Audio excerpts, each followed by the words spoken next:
Recently, I approached Odin in meditation. Now, how did I do this? In meditation, I was trying to approach Odin to ask him about death, to learn what he learned, as he talks to the dead, and he has very much to do with death because he understands that death is a vital part of life. Odin is very much about preserving the world and preserving it for as long as possible. He gives knowledge and tries to get knowledge in order to share it with others and to make sure the world lasts for as long as it can.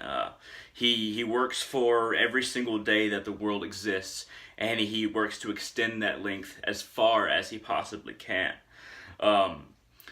So as I sat in meditation and on my meditation cushion, I walked up to Odin, up a hill, to the top of Yggdrasil, where a man had hung himself. Now, I don't know if this is Odin. I don't know if he was just talking to some random person who had hung themselves. But Odin did hang himself on the tree, offering himself to himself, offering his past self and his ego and his temporary identity for what he could be in the future. And that's what we must do in order to understand Odin, in order to understand what he understands, and to preserve the world as he tries to preserve the world.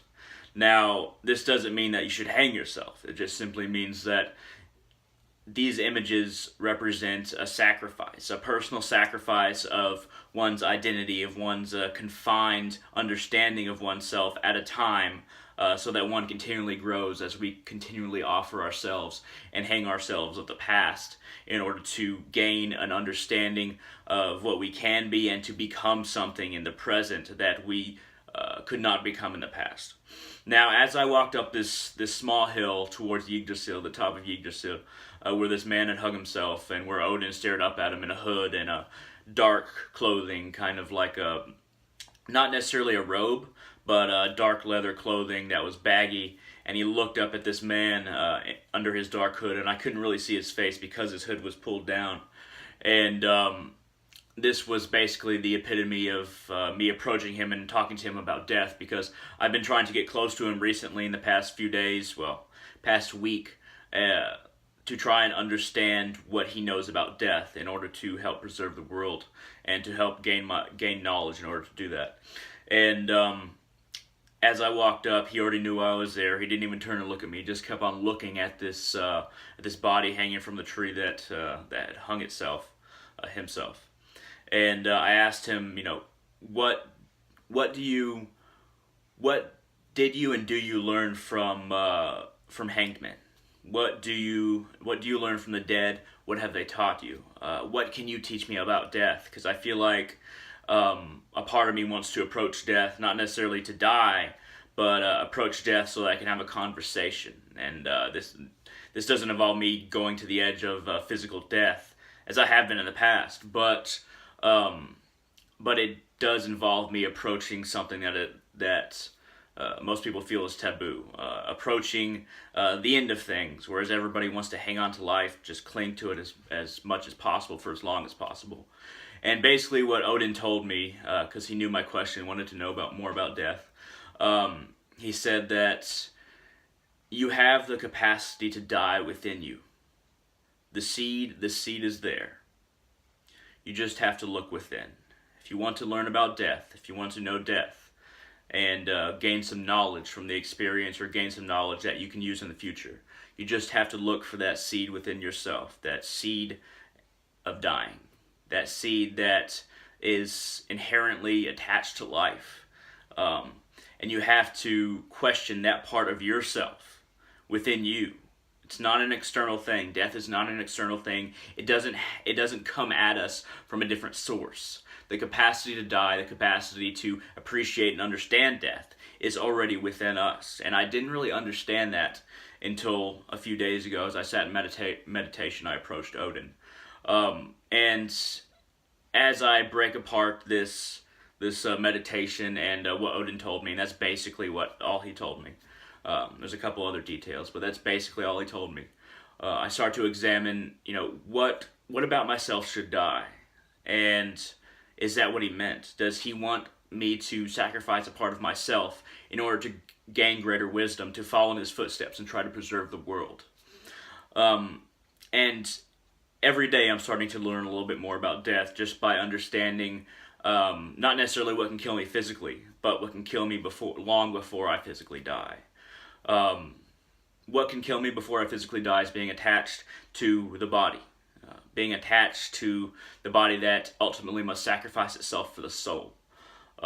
Being attached to the physical matter that everyone is attached to. And craving that matter and having an aversion to the destruction of the physical body, having an aversion to the destruction of materialistic values in society, because we usually have an aversion to the destruction of what we want to cling on to. And fearing death ultimately brings the kind of death that we fear. It's kind of like a self-fulfilling prophecy. Life is very much like that. If we continuously fear the death of our body, of our physical attachments, it will come. But if we toss aside that fear, it'll still come, but we will gain a greater landmark in our soul's development. We will gain a greater achievement by not fearing death, by not being attached to what we are inherently attached to once we are born. Then we can come to take advantage of death. That doesn't mean that I want to die sooner. That doesn't mean that I want to die in a certain way. It just means that I'm ready to die if it happens.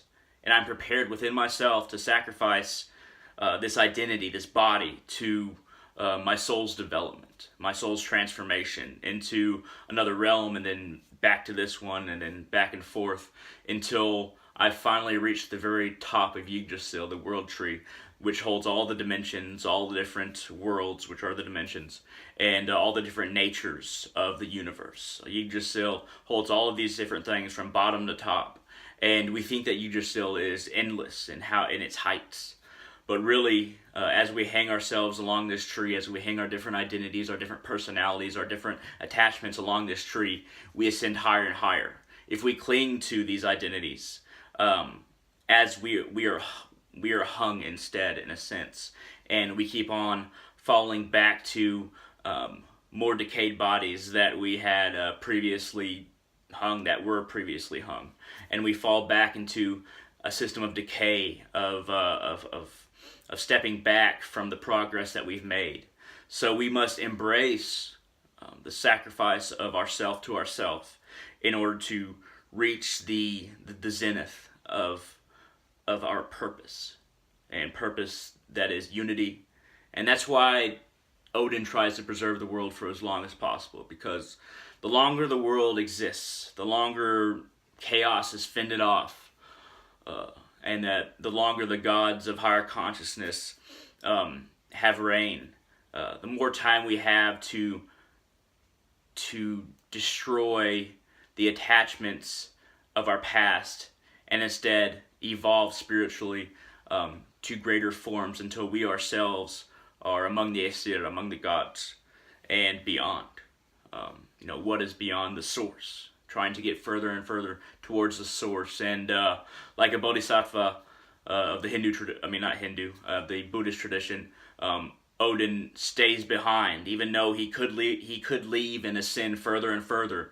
He stays behind and learns from the world as it is in order to guide us along our path in many different forms. Odin can take many different forms, and he guides us to greater and greater liberation, to greater and greater self-realization, to greater and greater forms of proper death and proper ascension, proper enlightenment, liberation. Odin stays here to guide us like a father. He is the All-Father. He stays here to guide us through our journey and learns from this world himself and doesn't assume that he's learned everything. He's not haughty, he's not prideful. And the closer I get to Odin, the more I realize that we can be on the same path as him, and we are meant to achieve the state that he has achieved. the sons and the daughters are meant to take the places of their parents. And the old gods are indeed our parents. So, in conclusion, without giving a whole bunch of tiny details that I might keep to myself, Odin told me that find proper death, find the seed and capacity to die within yourself, and choose what dies. Don't allow this world to choose for you, because by then it's too late to make very much progress. Choose what dies within you, and you can use death and get it on your side. You can gain the favor of the cosmos, the favor of Yggdrasil itself, and its branches will reach down to pick us up if we choose to hang certain parts of ourselves in offering to the one true self. So, this has been a video about my meditation with Odin. I have the rune Ansels written on my head twice, which means calling upon the gods, basically, even though the runes are their own spirits. And runes are a special fascination for me, and they're what Odin grabbed from Mimir's well as he sacrificed one of his eyes and dipped in and grabbed these ideographs, these universal symbols that are the runes, and offer them to the world so that we may benefit. So, thank you very much for watching. I hope this has been useful. If it hasn't been useful, I hope it's at least been interesting. And I hope to see you in the comments section in the future. Thank you very much.